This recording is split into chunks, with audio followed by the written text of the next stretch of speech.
السلام علیکم جی. 2 روز راولا کوٹ میں گزارنے کے بعد میں واپس اسلام آباد کے راستے میں ہوں. رات کو ہم نے گورکھ دندہ پر ایک تفصیلی ولاگ کیا ہے, ایک انٹرویو کیا ہے جس پر میں نے وہاں کے سارے حالات گو کے بتا دیے ہیں. وہاں پر انسانیت کے ساتھ ایسا ظلم ہے, انسانی جانوں کے ساتھ ایسا ظلم کیا گیا ہے کہ میرے پاس وہ الفاظ نہیں ہیں کہ میں بیان کر سکوں. وہاں پر سرے عام فائرنگ ہوئی, لوگوں کو مارا گیا, وہاں پر لوگوں کی عزتیں محفوظ نہیں ہیں, وہاں پر لوگوں کے مال محفوظ نہیں ہے, وہاں پر لوگوں کی جیبوں سے پیسے نکال لیے جاتے ہیں, وہاں پر دکانیں, وہاں پر جتنی بھی املاک ہیں ان کو فورسز کی جانب سے توڑ پھوڑ کی جا رہی ہے. یہ اتنا نہایت افسوسناک لمحہ ہے یا لمحات تھے یا جو ہیں, کیونکہ آج رات کو بھی بلکہ رات کے ایک آپریشن میں 2 انسانی جانوں کا ضیاع ہوا. ایک پلندری سے جو تصدیق ہوئی ہے جس چیز کی, ایک پلندری سے شخص تھے, دوسرے میں کنفرم نہیں کہہ سکتا لیکن غالباً وہ میرپور سے تھے.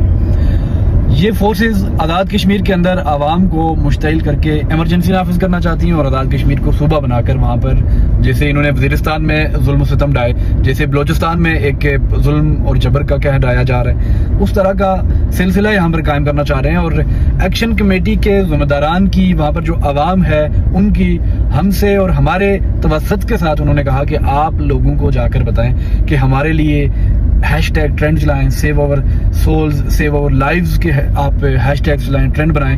انٹرنیشنل کمیونٹی کو, ہمارا کشمیری جو ڈائسپورا ہے ان کو انہوں نے پیغام دیا ہے کہ آپ اگر ہمارے لیے آواز اٹھائیں گے تو کشمیر کی بقا کے لیے آپ کی یہ قربانی یاد رکھی جائے گی. انہوں نے کہا کہ ہم تو گراؤنڈ پر جانے دے رہے ہیں, یہاں پر احتجاج کر رہے ہیں, لیکن اگر آپ میڈیا پر, سوشل میڈیا پر ہمارا بیانیہ جو کہ پرامن بیانیہ, آج صبح کے آپریشن کے بعد بھی عمر نذیر نے پیغام جاری کیا اور بتایا کہ ہم تو پرامن لوگ ہیں, پرامن رہیں گے تو دنیا ہمارے لیے آواز اٹھائے گی.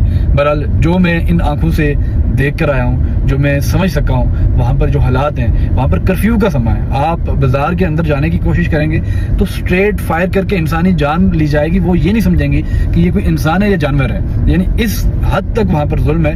اور میں جو مناظر وہاں پر دیکھ کے آیا ہوں, میرے پاس شاید الفاظ نہیں ہے کہ میں آپ سے کھل کر بیان کر سکوں.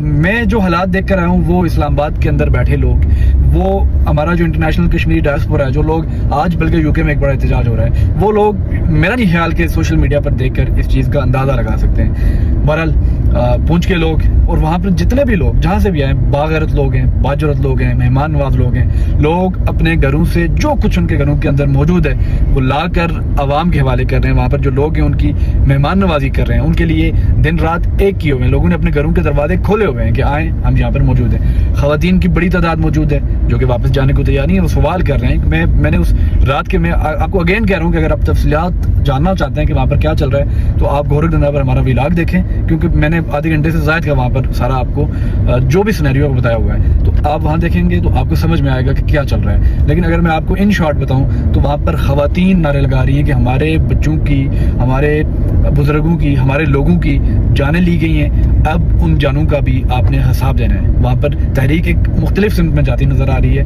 اس سے پہلے کہ زیادہ نقصان ہو, ہم فورسز سے بھی یہ التجا کرتے ہیں کہ آپ ہوش کے ناخن لیں اور لوگوں کو مشتعل نہ کریں, حالات خراب نہ کریں. نہ آپ کی فیور میں ہوگا نہ لوگوں کی فیور میں ہوگا. یہ آپ بخوبی جانتے ہیں کہ یہاں کی ڈائمینشنز ڈیفرنٹ ہیں. بمبر سے لے کر تاؤ بٹ تک ایک ہی جذبہ ہے, لوگ نکلے ہوئے ہیں. یہ کوئی ایک جگہ کی راولا کوٹ کی یا کسی دوسرے صوبے, کسی دوسرے ضلع کی یا تحصیل کی تحریک نہیں ہے. یہ پورے کشمیر کی ایک تحریک ہے اور جس میں لوگ اپنی جانوں کا نذرانہ پیش کرنے کو تیار ہیں. آپ تمام احباب سے گزارش ہے کہ آپ جو بھی کام کرتے ہیں, روزگار کے سلسلے میں کہیں مصروف ہیں, پڑھائی کر رہے ہیں, کشمیریوں آپ نے آواز بننی ہے, آپ نے دن رات سوشل میڈیا میں ایکٹیو رہنا ہے جب تک کہ کوئی مسئلہ حل نہیں ہو جاتا. امید کرتا ہوں کہ آپ لوگ کشمیریوں کی آواز بنیں گے. اجازت دیں, اللہ نے کے بعد.